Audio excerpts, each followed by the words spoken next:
Okay, before we get into the modes themselves, we're going to cover a topic that I wish somebody would actually had covered with me when I started to study modes, because like everybody else, I started with, the major and the minor system.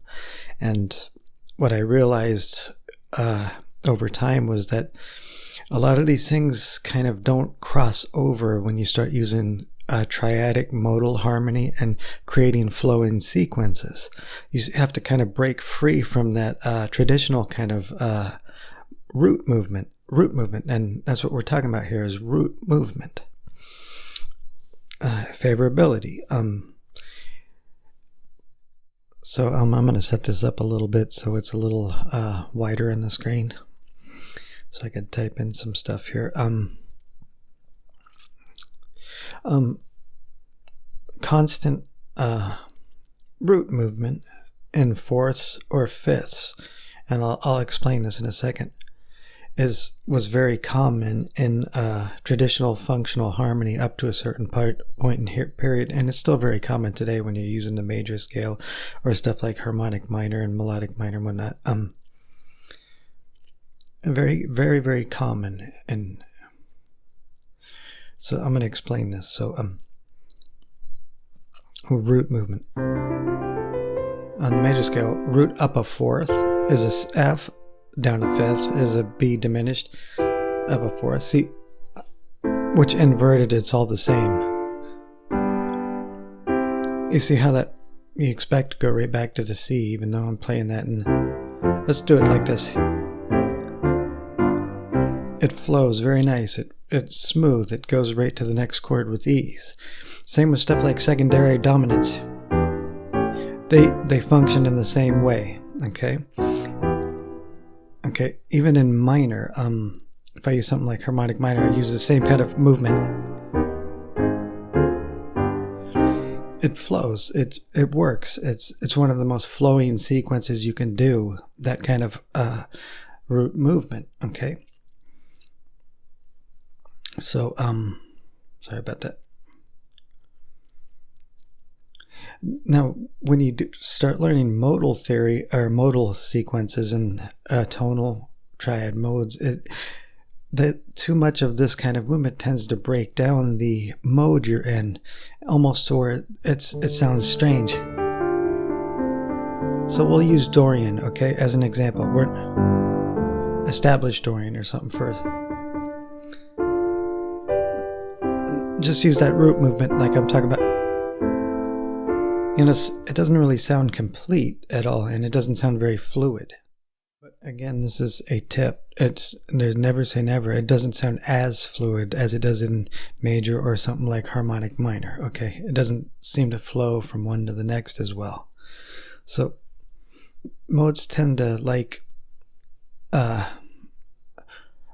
root movement that's stepwise, or let me correct that, or even third based. I'm gonna say that in here now. Like, see, step,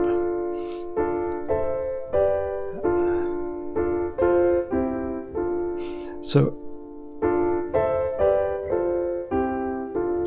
actually it likes stepwise and third based root movement as well as fourth and fifth, but be careful with fourth and fifth. Let's just do, now again, after hearing that, let's do fourth and fifth bass.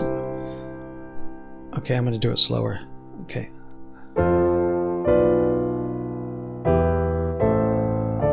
You hear the breakdown as we approach the Dorian and get back on the Dorian root. So we're not talking about Dorian in general. This is for a lot of the modes in general, like it creates more flow when you use stepwise root movement, third based, in many cases fourth, fifth. You can use those too, but you got to break it up.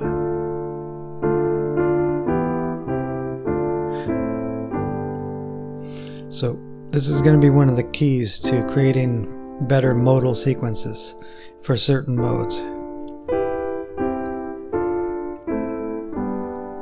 And I'm playing everything in root position and doing very simple things. No passing tones, nothing. Just so this is going to help you greatly when you try to create chord sequences. Like let's play Phrygian.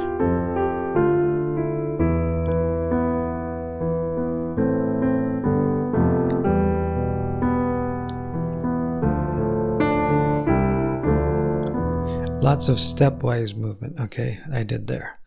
So let's go into a fourth and fifth bass chain.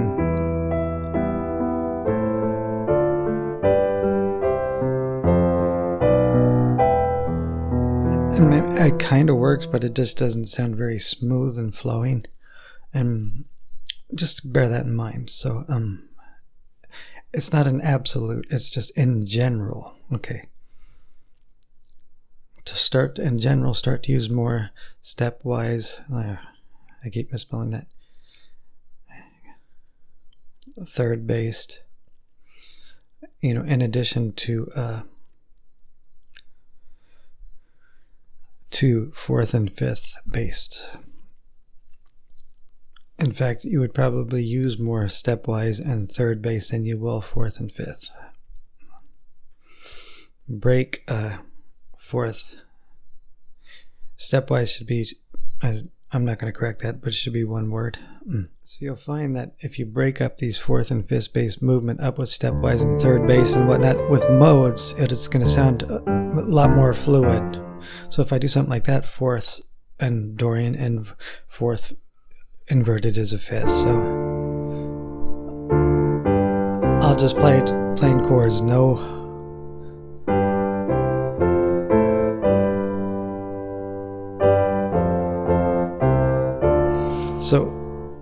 So not relying on the fourth and that's a bad word, reliance. When I used fourth and fifth bass movement like that, I tend to break it up with stepwise or third based movement. Okay, remember, inversions of thirds is sixths, inversions of fourths is fifths. So try to use a lot more stepwise movement and third based movement instead of fourth based movement, which inverted is a fifth. Remember that. C to F is a fourth, C to F downward is a fifth. So that's the whole point of this. You're going to find that when you're creating many of the modes like Dorian, Phrygian, Lydian especially, that if you continuously use fourth and fifth bass movement, root movement with chords, it'll really break it down and it'll actually stop sounding like it's in that mode. So yeah, more stepwise root movement, more third based. I should have wrote that in there. In many cases, okay, not all the time. You're just going to find you're going to use it more frequently. And let's go ahead and start with Dorian now.